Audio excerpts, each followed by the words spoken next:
YouTube? You guys are not watching another segment of the Cali Effect. Today, I'm actually not even supposed to be doing a video because I'm still recovering from my sickness. So if you guys hear me cough a little bit of times, a couple of times in this video, please forgive me. Like I said, I'm not supposed to be doing it, but due to the popular demand, and I mean high demand, of people telling me what are the top 5 side deck cards of the format, can you please give me 10 side deck cards? Can you please tell me what to side against this meta, or what to do this format siding wise? I'm just going to go ahead and give you guys the video, top 5 side deck cards of this format so far. Now, I'm pretty sure this is subject to change within the next couple of weeks, which is another reason why I didn't want to do it. But hey, I'm pretty sure all of these are viable, if not getting better, within the next couple of weeks on top of that. Now, before we even go into our side deck cards, we have to address the meta. The meta is Perform Pal, Pendulum, Sorcerer, deck, also known as Pepe. I've not seen too many of any other decks topping as much as this deck. This deck for this week alone, because of last week it had 80% of the tops, is tier 0, and I wouldn't put it any other way. Now, I'm not saying that, you know, once YCS Vegas, YCS Atlanta, YCS this and that comes along, this will still be dominant, but I'm addressing this as being the best deck for right now.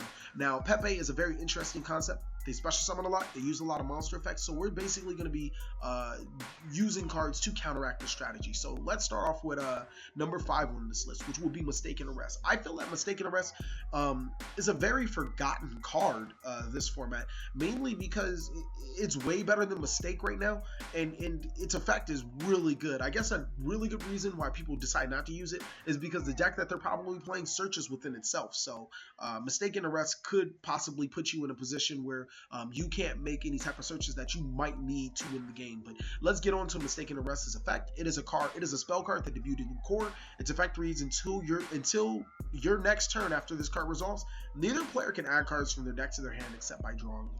Now, if you guys wanted to know why this stops the strategy, if you guys go back to read Perform Pal, Pendulum, Sorcerer, when it's a special summon, he gets to destroy 2 cards he controls, and then if he does add Perform Pal monsters with different names for the deck to the hand, this is their grand play. Once they activate and resolve Dante number 2, because you can obviously see that he's Dante hiding in there. Once they resolve his effect, they pretty much go bananas from there. They can make so many just amazing plays afterwards, after he's special summoned, and it becomes really insane. But if you were able to stop them from, you know, making him, it doesn't necessarily put them in a horrible position, but it puts them in a position that if you're playing a pretty decent deck, you probably can overcome it. Now, this also is a really good side deck card for decks that do play the Guiding Ariadne variant. I call it Ariana Grande. And basically what they do is they destroy this card, and then they start searching really out the wazoo, something that you really don't want to see the opponent do. So basically, I felt that Mistaken Arrest was a really good counter to that, because if you go first and you set up a mistake, they'll probably just twin twister it or whatever. With Mistaken Arrest, even if they do destroy it with, let's say hypothetically, if we're not playing against Pepe, if they do destroy it with a Dragon Pit Magician, or you know, a Twin Twister or Mystical Space Typhoon, you can still activate the effects of Mistaken Arrest, and then they still won't be able to search. As opposed to Mistake, it'll just get destroyed. There's nothing really much you can do about it. That's why I feel that Mistaken Arrest is just one of those highly underrated cards that probably needed to see a little bit of playtest. If, you know, I'm really gonna move it any further in the list. I just thought it was nice to throw that in. Number 4 on this list is Forbidden Chalice. Now, Forbidden Chalice is the most flexible effect negation in the game, period. It debuted in a pack before most of you guys even play Yu-Gi-Oh! I can't even remember it right now, but this is actually my favorite Forbidden series cards, and probably one of my favorite cards in the game. Its effect reads, target one face-up monster on the field. Until the end of this turn, that target gains 400 attack, but its effects are negated. Now, this is what makes Forbidden Chalice such a great card. It is a quick play spell card that, you know, gives a monster 400 attack and negates the effect. So when your opponent sets up with Trap Tricks or Inflation, and you can't necessarily set your breakthrough skills, you can't use your effect Veilers on your turn, obviously, and you can't set your Fiendish Chains if you ever do decide to run them. That's where Forbidden Chalice comes into play. You summon your monster, they chain Reflation, you chain Forbidden Lance, give it 400 attack. Oh my god, it's probably in defense anyways. And if it is an attack, just laugh, because you're gonna just laugh, because you're probably gonna wreck their face in anyways. Another great thing is that it does counter Infinity. Your opponent activates Infinity to gate, you chain Forbidden Chalice. It's a really good card to open up with when going second, and your opponent already has an established board that's going to say F you. Furthermore, people don't really want to, I wouldn't want to knock the utility of Forbidden Chalice because it is the only effect negation that is not a counter trap that can activate in damage steps. So cards that get flip face up and activate their effects during damage steps, such as Raikou. I can't really think of anything else, but I remember Forbidden Chalice was a really good out to Raikou, so that's just something I wanted to throw out there. Forbidden Chalice is just that good of a card, mainly because of its flexibility, its utility, and if at worst case scenario, it gives your monster 400 attack to get over your team, and you can use it as a pseudo trap. So that's why I really like Forbidden Chalice, and I really feel that it's a great card. At the very worst, you negate your opponent's Perform Pound's Pendulum Sorcerer, and you know you're in a pretty big stage right now because you prevented them from furthering their strategy. Another card is probably a card that everybody knows about, but before I can even go into it, I just wanted you guys to hear me out. Word from my sponsors. This video is brought to you by the Cali Effects Binder Update, where you can buy the cheapest cards online from your favorite YouTuber. All you have to do is go to the description in this video, and the separate links, one will take you to my binder update, where you can get a visual of all the cheap cards the Cali Effect has in stock. Another link is my Google Docs account. Verify how many of said cards are in stock, and even find cards that are not in the binder update.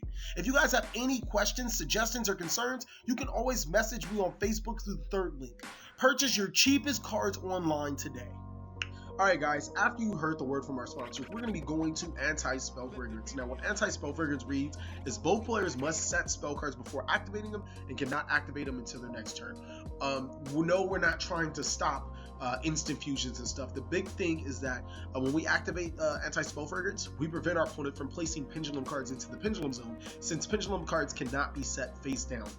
AntiSpell Fragrance has probably been a pretty good answer to pendulum cards everywhere, almost every given time, just because even if they do establish a board, all you have to do is break their pendulum skills and it activates AntiSpell Fragrance again.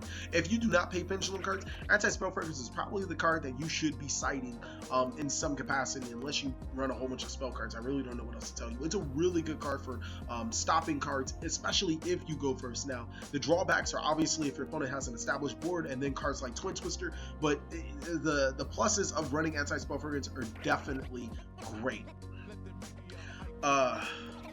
Number 2 on this list is Ghost Ogre and Snow Rabbit. Now, Ghost Ogre and Snow Rabbit debuted in Cross. Its effect reads during either player's turn when a monster effect activates, or when a spell or when a spell or trap card that is already face up on the field activates its effect, you can send this card from your hands to the graveyard and destroy that card. You can only use the effect of Ghost Ogre and Snow Rabbit once per turn. This card is really good, and I have a playset. I cited them. I didn't know that they were that good. The best thing is when your opponent sets up their Luster Pins and they activate Luster Pendulum effect, you discard Ghost Ogre and Snow Rabbit. It destroys the Luster Pin and its effect fizzles, preventing them from activating, their Plush Fire and their other skill that they were going to destroy, and kind of puts them in a really awkward position. Ultimately, Ghost Ogre and Snow Rabbit, it does what it does, exactly what I said. It destroys key spells and traps that your opponent has on the field. And sometimes even just destroying the monster and not negating its effect is pretty good. For example, my opponent summoned Timaeus to his side of the field, and then he activated its effect to detach 3 to obviously start going into infinity.